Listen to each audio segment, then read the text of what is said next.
1986, 87, Lismore Lounge, Absolution, Bug Out Society, Pressure Release.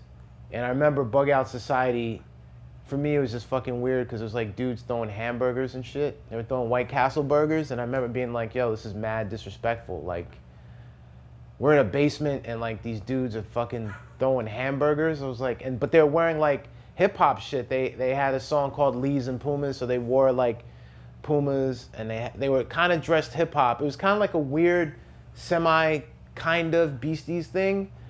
And the Beasties had their whole White Castle, you know, shit, but like, yeah, they were throwing fucking hamburgers. I remember saying to Chaka, like, yo, what the fuck kind of crazy white boy shit is this? But I was down, it didn't stop me from coming back. This guy, AJ, Jamaican cat, was actually really good. And Chaka actually was extremely aggressive and wasn't afraid to like not hurt himself and hurt others. And he had a very unique style. You know, I think he had kind of like a skateboarding style to what he did. It was kind of like he was getting into skating at that time, and he kind of brought this skate energy and this kind of, yeah, this like skate energy to the pit. I mean, CB's. I mean, it just was such a unique place with people coming from all over. I'll never forget, I think the guitar player from Biohazard, one of the dudes from Biohazard came up to me and he was trying to selling the band's demo.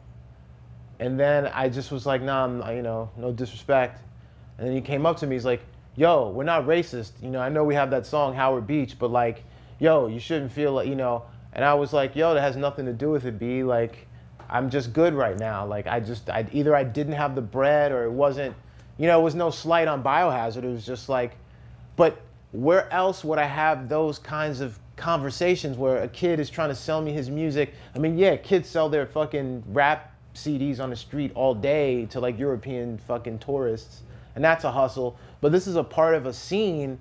He's trying to push his wares, and I just said no, but then it turned into a conversation, you know, where he's showing me his insecurities as to why he thinks I don't want it, when it's like, nah, man, I was good at the moment, so. For me, it all boils down to my top three bands. You know, for me, it's gonna be Bad Brains, Black Flag, and Minor Threat. Those are my top three bands. I mean, you know, Mackey's amazing. You know, we were talking about the Cause for Alarm record, and you're saying it sounded, you know, however it sounded. I love the drumming on that. It sounds like a little fucking drummer boy, like in a marching band or something. I think drums are an important part of what the sound is, but to me it boils down to how that relates to what the overall message of the sound of the band. And to me, those three bands are my top three.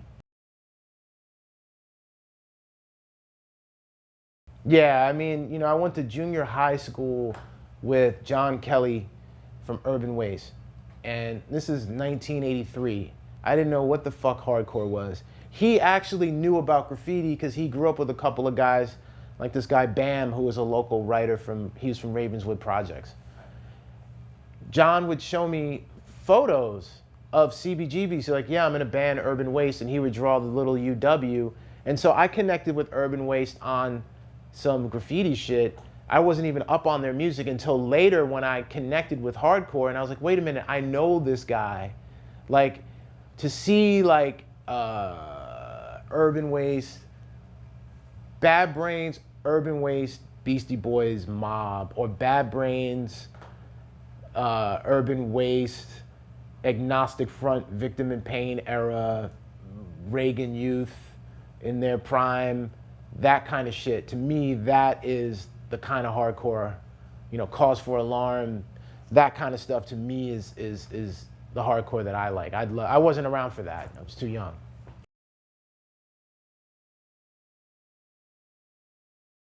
Well, one pretty great show I saw was Bad Brains at L'Amour's. where HR came out with like a trumpet. It was like, but like, it wasn't even like a show. It was so chaotic and crazy that I didn't even really, it was like you were swimming in bodies. It was like fists were flying everywhere, you know? I think it might have been Bad Brains Leeway, and Leeway is another one of my, you know, all-time favorite bands. But yeah, that show at L'Amour's in Brooklyn with Bad Brains was just fucking outrageous. Nah, man. I lived in Astoria, which is kind of like the epicenter of hardcore. You know, you've got Token Entry, New York Hoods, Urban Waste, Long Island City, Leeway, you know, Queens, Murphy's Law. You have all these fucking bands in one neighborhood. So that trumps having to live in a fucking squat, and I didn't have to do that shit. Apparently not. I'm in a hardcore band called The Wilding Incident with a gentleman named Danny Diablo and Jimmy Williams, who was in Nausea, and my friend Noah. I think it's culture and language, you know what I mean? And I think as long as people are fluent in the language and are interested in speaking the language, they're gonna show up to see Gorilla Biscuits, they're gonna show up to see Antidote, they're gonna show up to see Absolution or Burn or The Wilding Incident. You know, I think there's an energy inside of it.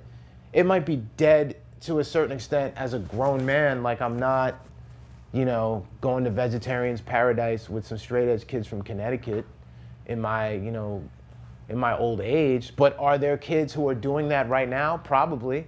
And I hope they are. I hope they're, you know, using the platform of hardcore to express themselves. Ache is a band that we had the privilege of playing with and checking out, and Ryan, the frontman, I haven't known him personally for years, but I've known of him for many years, and the music is pretty like modern, but has the elements of classic hardcore, and is pretty impressive. You know, I can't say that I'm up on all the latest hardcore, but for what it is, I think that what they do is pretty good.